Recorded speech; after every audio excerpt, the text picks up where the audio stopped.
here we are again, teetering on the jagged edge of progress like a drunk tightrope walker over a canyon full of terms and conditions. This is a special edition of the Cary Harrison File, still broadcasting from inside the belly of the algorithmic beast, armed with a microphone, a moral hangover, and just enough bandwidth to piss off the surveillance gods. Today's flavor of dystopia? Just the usual, governments gorging on your metadata like it's an all-you-can-eat buffet of broken privacy, tech billionaires trying to colonize Mars because Earth is too full of poor people, and a current government shoving culture through a blender until it sounds like a TikTok remix of Orwell and Huxley doing karaoke. But fear not, you sentient flesh pudding. You're not alone. We're all stumbling through this simulated reality together. We're clutching our smartphones like digital rosaries, now that we have a new pope, praying to the church of the algorithm for one more dopamine hit before bedtime. And who better to help us navigate this beautifully absurd hellscape than a man who's seen the future firsthand from the bridge of a Federation starship. Joining us today is none other than Tim Russ. He's an actor, director, musician, space navigator, and a man of 1,000 hats, all worn with elegance and exquisite competence. You'll remember him as Tuvok from Star Trek Voyager, the only guy on that ship who didn't fall for every spatial anomaly or temporal paradox like it was a free cruise. But Tim's resume doesn't stop at space. He's composed music. He's directed FBI commercials. Yep, the FBI. And voiced more characters than your average hallucinating screenwriter.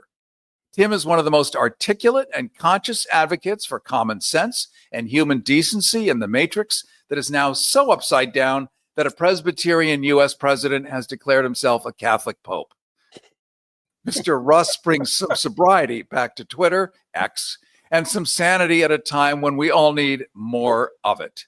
Tim Russ, I want to welcome you to the Cary Harrison Files. Thank you very much, Cary. A pleasure to be here. Appreciate it. Thank you for the intro. It was voluptuous.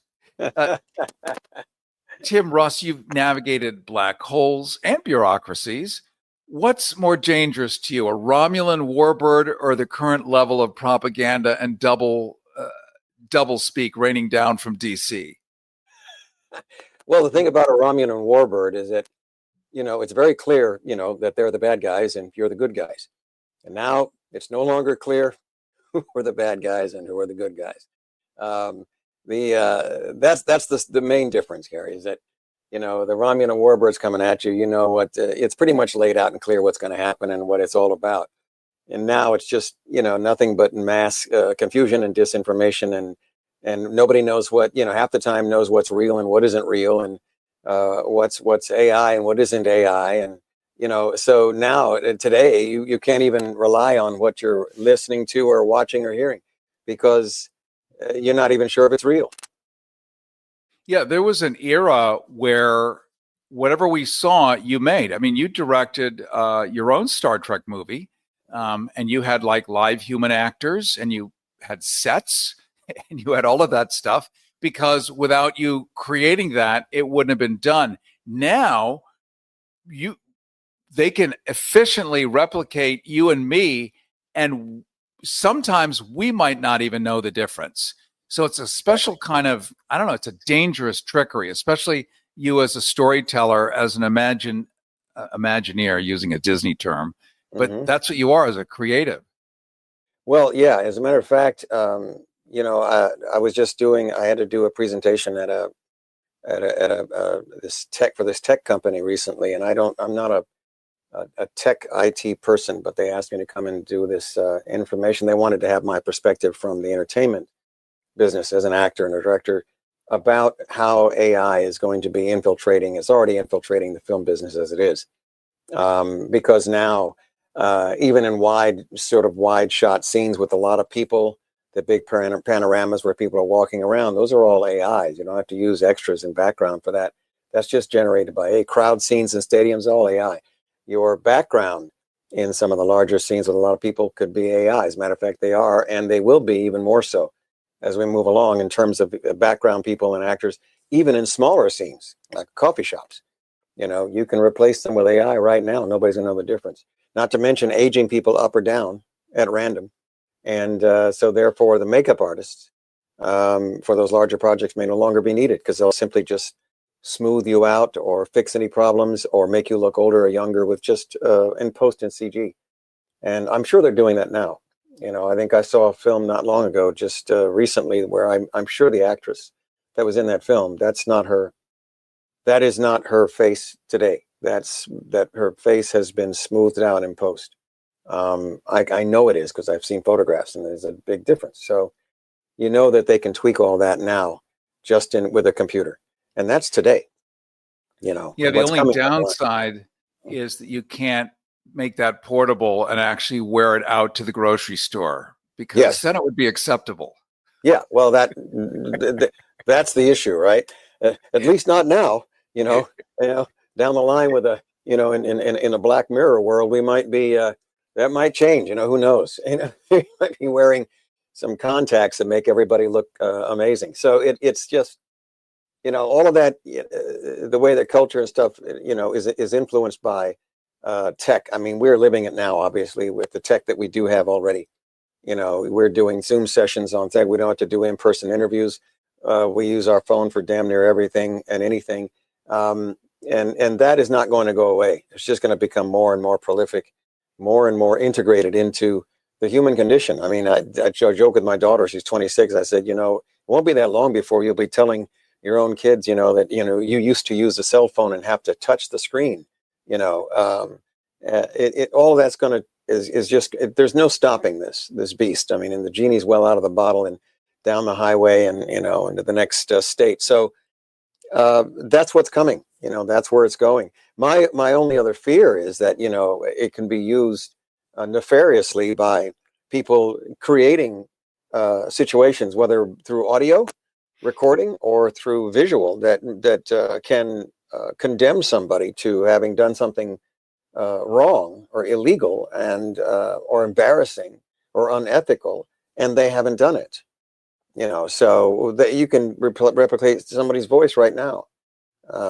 In fact, the AI is just defeated and won, as it were, the Turing contest. The Turing contest was set up to demonstrate the capabilities of AI compared to a human, and being able to say that, when the contest is out and people are listening to AI or listening to humans, that they would not be able to tell, they would be able to tell the difference between a human and an AI. Well, now, just recently, in a comparison test of a conversation with a human versus a conversation with an AI, 73% of the people chose the AI and thought that was human.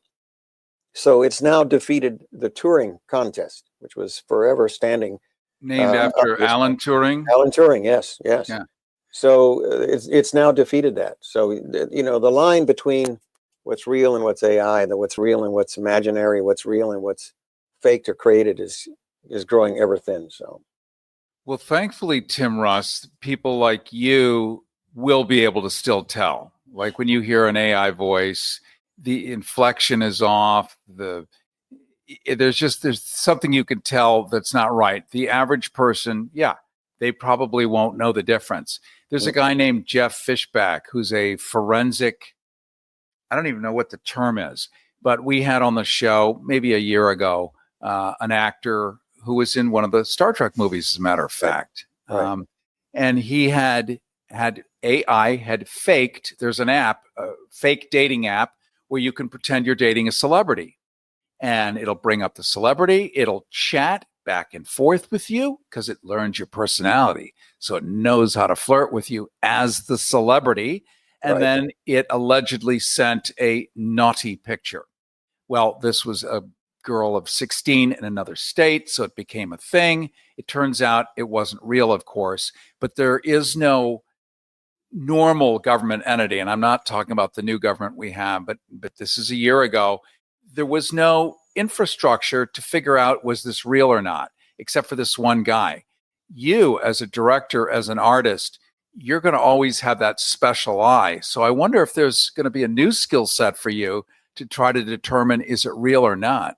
Tim Russ, director, musician, playing tonight, he said.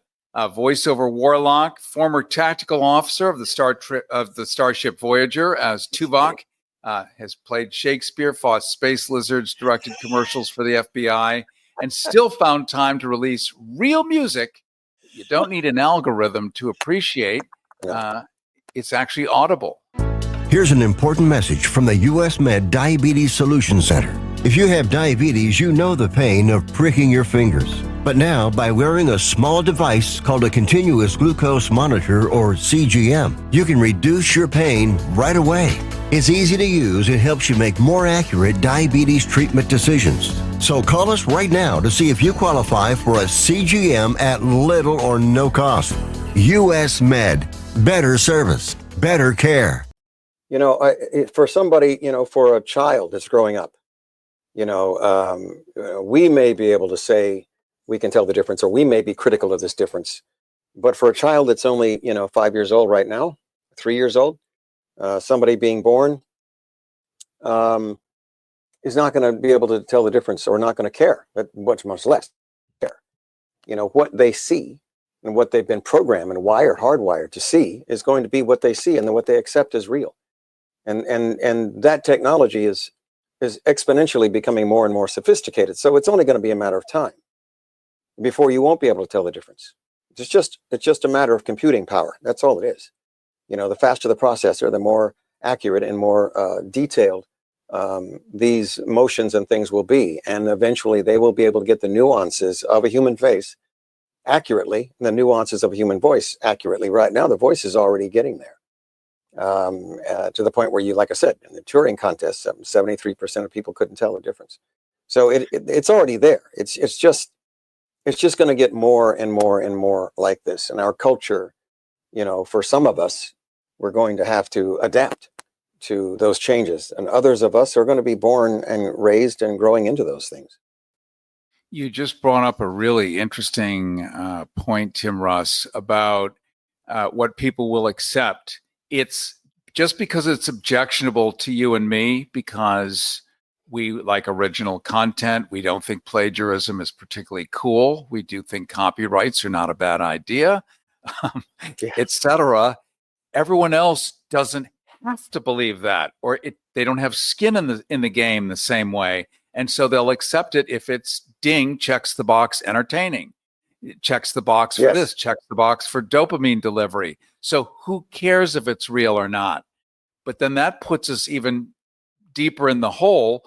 And as an artist, you have to balance creativity with the reality that AI is not going away. So what's the sweet spot? Is there one? Well, there isn't. If you're the creator, if you're manufacturing, if you're the one that's putting out and creating the artwork, what's going to happen is you can choose as an artist or creator to not use AI to that extent, or you can choose to use AI to that extent. What people, in my business, what's most important is what kind of story are you telling? Is the story still interesting? Is the story still good? What it looks like on the screen may come down to the use of more and more AI. That's entirely possible. But you can also stay and remain old school. That is the choice of the people who are producing. Some big producers and film directors are still shooting on film rather than using digital cameras. I think digital cameras are easier to use. They're more economical. You have a lot more capability to protect, also to make sure that your shots are good, because you can download them right there on the set, right on the day that you're shooting, and make sure that you've got the takes you got and there's no mistakes or no issues. And you can make backups of those 2 or 3 times. So to me, that medium is much more practical when it comes to directing or film production. But some people choose to shoot on film still. They want that old school film look, and they like that old school film texture, etc. And the style and the type of work that it comes down to. And that's, so you still have people that will reach back and they will adopt and still use an older technology. And that can go from now till, a number of years in the future, the same thing. You can choose to use real background, or you can choose to use AI background. You can choose to use AI to make somebody look older, or you can use a makeup artist to make them look older. You'll have that choice. I just think that the younger people coming up aren't going to care. They're going to use whatever is expedient and cost effective, and that looks just as good, and nobody knows the difference. That's what they're going to be thinking. That's going to be their mindset of what's happening, especially when it becomes, like I said, more economical to do so. Is it more economical to hire a makeup artist and for the actor to be longer in hours in the makeup chair and take longer to get on set and more, this kind of other thing? Or will it be easier and cheaper just to have the guy in the computer in post just smooth it out? That's what it's going to come down to. The question, didn't you? Yeah. But women are still going to be using makeup for a while. But that's not the same thing. Not the same thing. Until it becomes not the same thing. Yeah, only live, like you said, only live. Only live. We're joined by actor Tim Russ. He's also a director, a musician, a voiceover warlock, and yes, former tactical officer of the starship Voyager as Tuvok. He's played Shakespeare. He's fought space lizards. He's directed commercials for the FBI and still found time to release real music that you don't need an algorithm to enjoy. Here's an important message from the U.S. Med Diabetes Solution Center.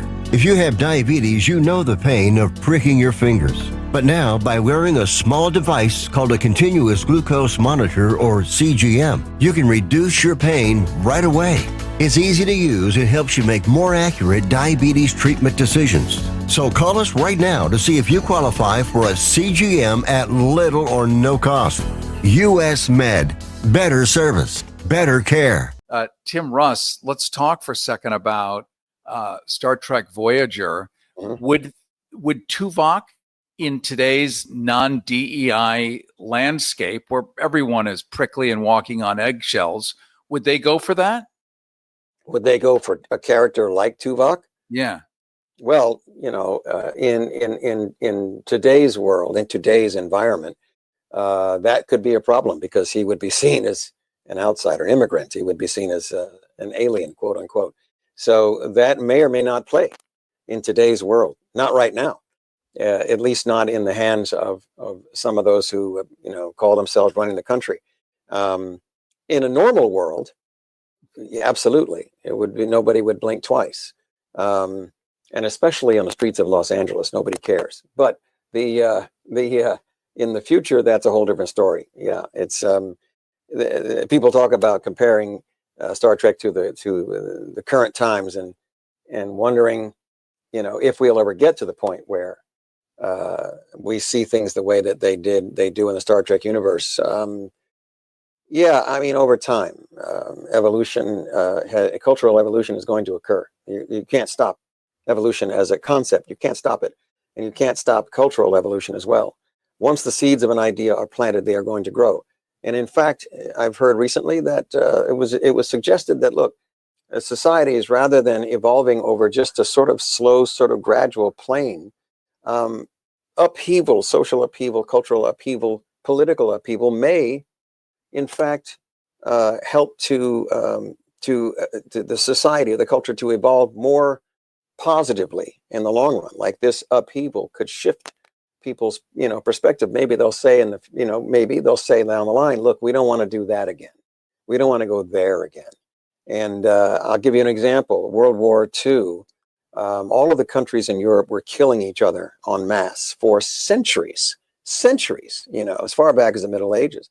And it was up until the middle of the 19th century, the 1900s rather, where World War II occurred. And there was so much upheaval, so much destruction, so much misery and chaos that now the European countries are all united. They're no longer doing any of that. So that changed the relationship between those countries.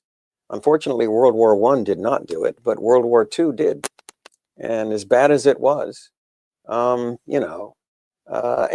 here again, the Reich was promised to be 1,000 years. Well, it only lasted 4 or 5. So how long will the turmoil and the upheaval last? Probably not that long. So I think if we come out of this, at least reasonably standing on our feet, that it's a good chance, and I'm hoping this happens. But it's if the situation is similar to what's happened in the past, maybe this will be something that allows our society to grow exponentially. rather than on a gradual plane, and also grow in a more positive way. Uncensored, unexpurgated, and unapologetic. It's the Cary Harrison Files. And it is the Cary Harrison Files. Cary Harrison here with you. Support, by the way, for the Cary Harrison Files comes in part from Interscope Records, presenting Who Believes in Angels? That's the new album by Elton John and Brandi Carlile. Further information is available at interscope.com.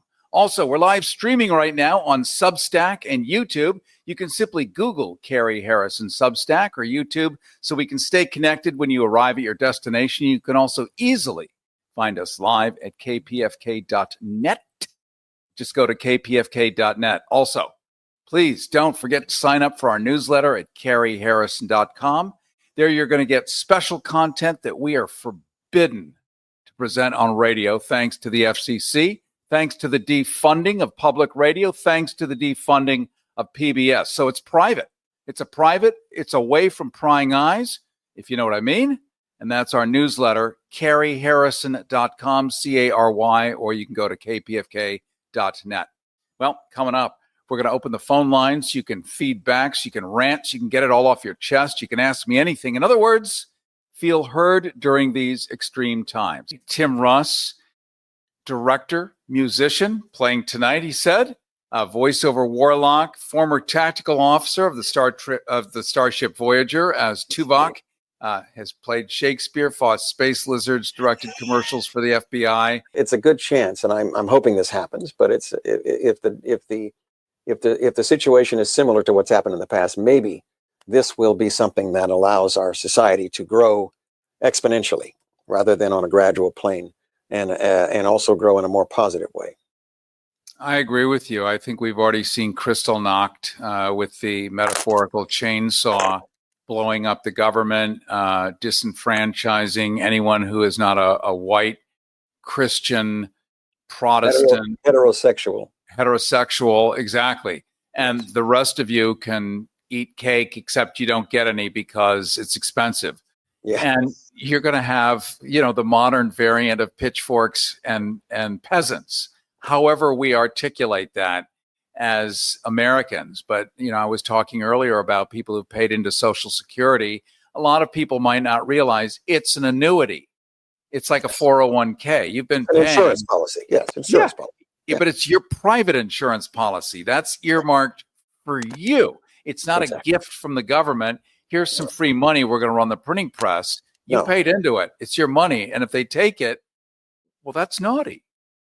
Yeah.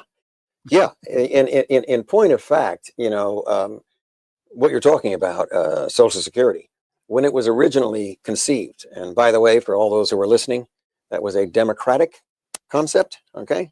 All of the social programs, almost all of them, have been democratic concepts, just so everybody's aware of which party is either looking out for you and which one isn't. But the Republican Party, starting with Ronald Reagan, it's a black and white piece of footage of him doing a spot on air for television, talking about the evils of Social Security when it was originally proposed, talking about the fact that it would destroy the country's economy. That's on camera. And he was as a spokesperson for the Republican Party because they did not want Social Security. The original concept for the Federalists, who basically, Mitch McConnell and the rest of these guys, originally Hamilton was a Federalist. The Federalists don't believe that the government should be serving the people in any capacity, to speak of. That is not what their position is. It should be conserving the wealthy and the powerful, and that's what we have right now. So that whole concept of Social Security was, when it was born, they fought against it from the very beginning. Since that time, all the way to today, when they want to privatize everything. See, privatize is for the rich, for the powerful, to put more money in their pockets rather than the government. Government is there, paid for by the taxpayers. That's all of us. It is there to fill the gaps when private industry is not. Private industry has no intention or concern. Corporations are not there, unlike Citizens United is not a person, it's not people. Mm-hmm. It is not there for that. It's there to make profit. The whole doctrine of a corporation or company is to make profit. That it automatically excludes anything else for anybody else. So the government that we all pay taxes into is designed to fill in the gaps so that the price of insulin isn't $4,000 a month, for people who need it to live. And that's where the government steps in. The Obamacare, the health care that put 31 million people were able to get health insurance. It didn't have it before, is the same thing. They demonized it when it was conceived. They demonized it. Oh, it'll destroy it'll wreck the economy, the blah, blah, blah, blah. That's the same story, because they did not want that money going to the people. And that's all this comes down to, man. We have an oligarchy. We have people who have so much money, more money than God, and they still want more. I don't know what that's all about, but they want all the tax dollars to go to them, not to you.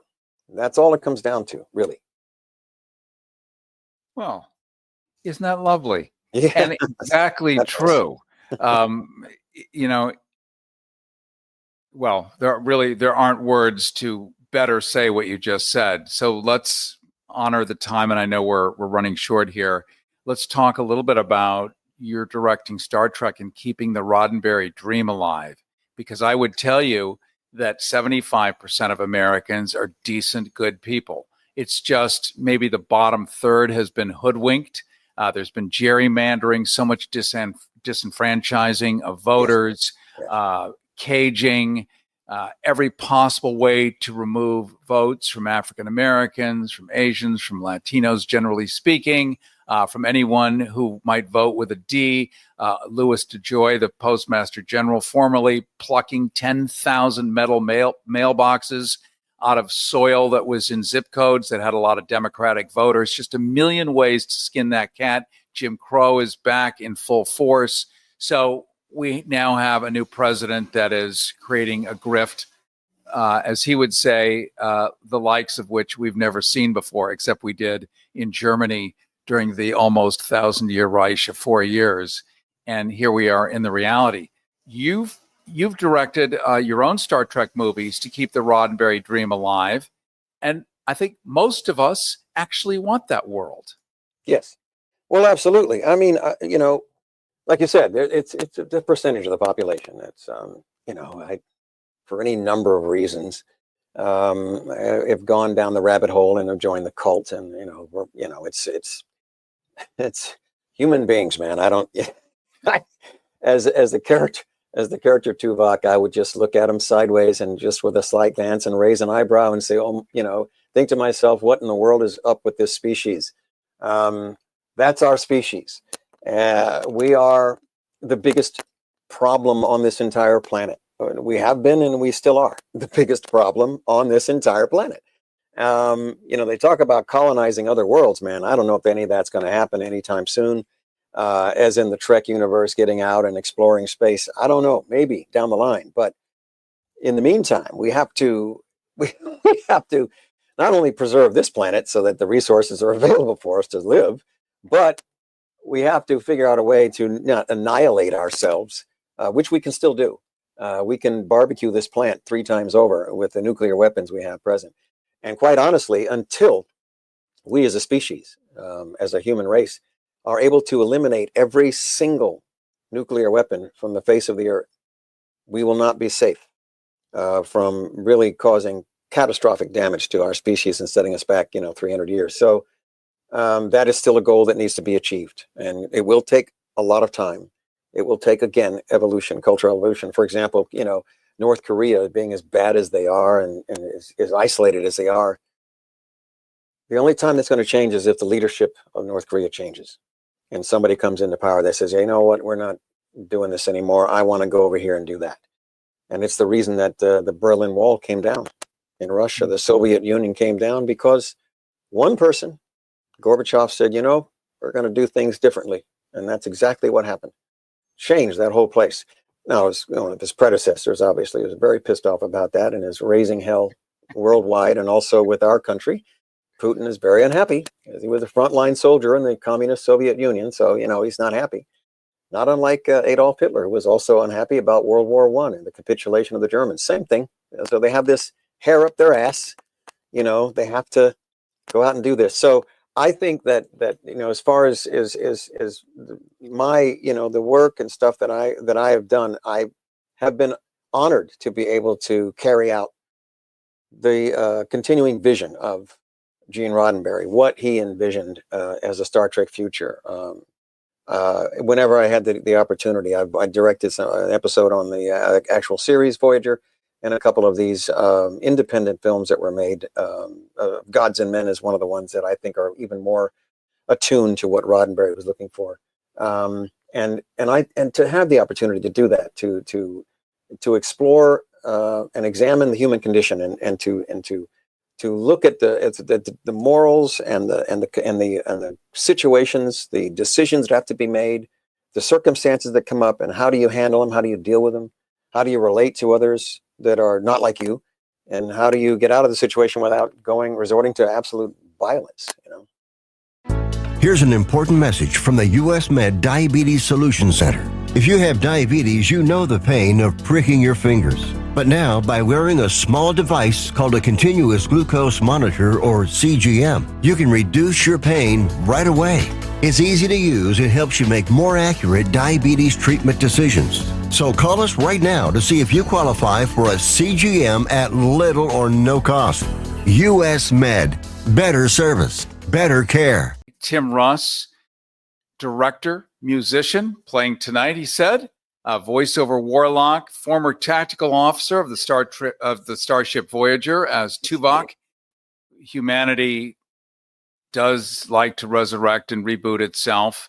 You put 100 people on an island, pretty soon someone's cutting hair, someone's cooking the food, someone's trading this for that. There's always a Dick Cheney in the room, a Rumsfeld, there's always one looking for opportunity. But always, maybe the life lesson for all of us is to stay awake and hold on to those values and find a way to protect them and share and communicate with others. Right. Like, this is a great time for all of us to be Jonathan Swift again, hang out in coffee shops and say, pardon me, excuse me, and did you know?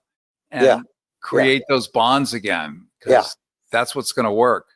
Yeah, and we have the coffee shops online. We have the social platforms where we can all share. Obviously, I do it all the time.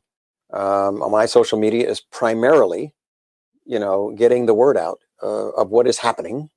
And also whenever I get an opportunity, the pushback, the fight back, the retaliatory efforts of people trying to keep the boat from sinking completely. My goal is to get the information out to people who are not aware of the details. I had a friend of mine before the election who was not going to vote for Trump, but he was not aware of the details in Project 2025. He did not know about the details in that plan, which is now playing out. And we had to explain to him what the details were, because he was simply not aware of them. So he did not get that information. So if you're not, looking for, you're not checking on, you're not open to, you're not, listening to or reading the information, the factual information about what's happening, about what's going on, and the details of that. It's very important. I'll give you a small example. When they were trying to pass Obamacare, one of the things the right-wing media did, and Sarah Palin was a big mouthpiece about it, they were going around talking about death panels in the Obamacare. Death panels. There's a panel of people who are going to decide whether grandma lives or dies. That's how they were propagandizing that program. And that's what people were hearing, okay? But hardly anyone knows. And I'll bet you none of your listeners right now know exactly what they meant by the death panels. They don't know. I know. I know what it was because I was listening to a source that had the actual information. They weren't death panels. What they were was the doctors wanted compensation, extra compensation for the extra time that they spend with families at the end of life situations for their loved ones.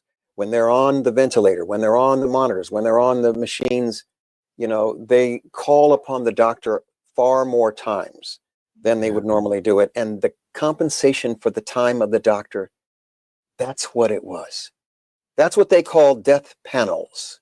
The difference is astronomical. It's nothing to do with death panels. But the truth, all of a sudden, it's clear as to what they're talking about. But all anybody hears is the buzzword death panels.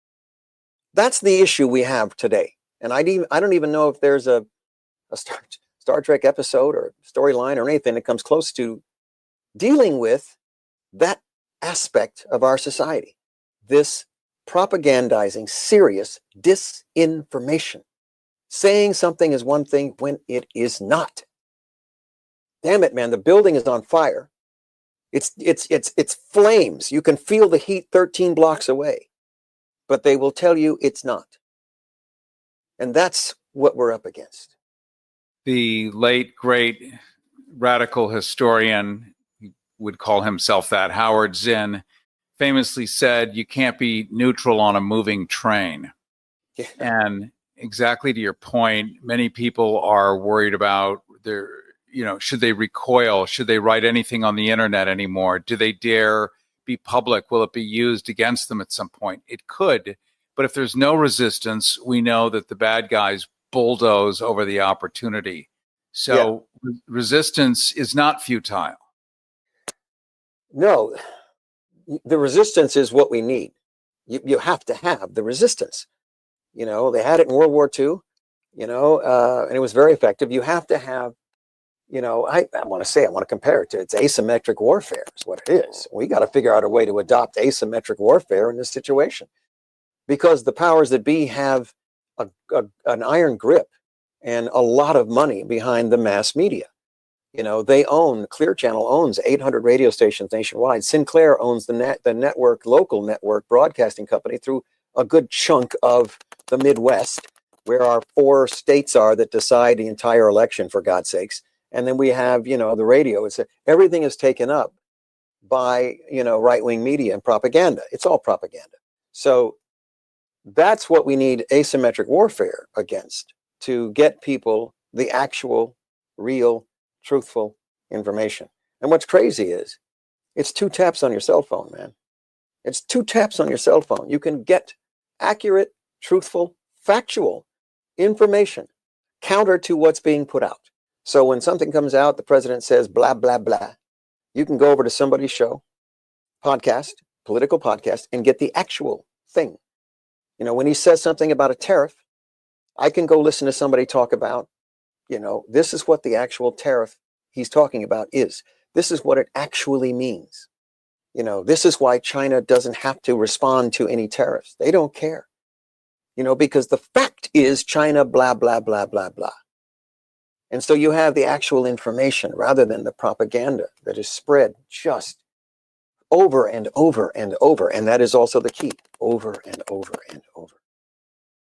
Yeah. Advertising, say the message 6 times, it becomes very personal. You own it, you crave that car, and it works. Tim Russ, how do we follow you? Where do we follow you? I am on Facebook under my name, and there's no other counterfeit website that I know of. My picture's on there. You can see me. It's on Tim Russ. It's just Facebook, my name. I'm on Instagram. I usually post some political stuff on Instagram. Not a lot of videos and things. It's just pictures and images. I'm on Twitter. Again, just type my name in, or it's under, I think it's TR Vulcan under Twitter. But just type my name. You'll get my picture once again is on there. You'll tell it's me. I post everything on there all the time. I post my music gigs when they're coming up. One is tonight, as a matter of fact, in Los Angeles. But that's where you can find me, Facebook and Twitter, under my name. That's where I'll be. I have a website, timrusswebpage.com, and I list my personal appearances, music gigs, things like that, and the projects that I'm working on as well. So those are the 3 places you can find me. It's not hard to find me. Well, I want to thank you so much for joining us today. Tim Russ, former tactical officer of the Starship Voyager as Tuvok, has played Shakespeare, fought space lizards, directed commercials for the FBI, and still found time to release real music you don't need an algorithm to appreciate. Listen, well, it's still legal. The Cary Harrison Files. CaryHarrison.com. Here's an important message from the U.S. Med Diabetes Solution Center. If you have diabetes, you know the pain of pricking your fingers. But now, by wearing a small device called a continuous glucose monitor, or CGM, you can reduce your pain right away. It's easy to use and helps you make more accurate diabetes treatment decisions. So call us right now to see if you qualify for a CGM at little or no cost. U.S. Med. Better service. Better care.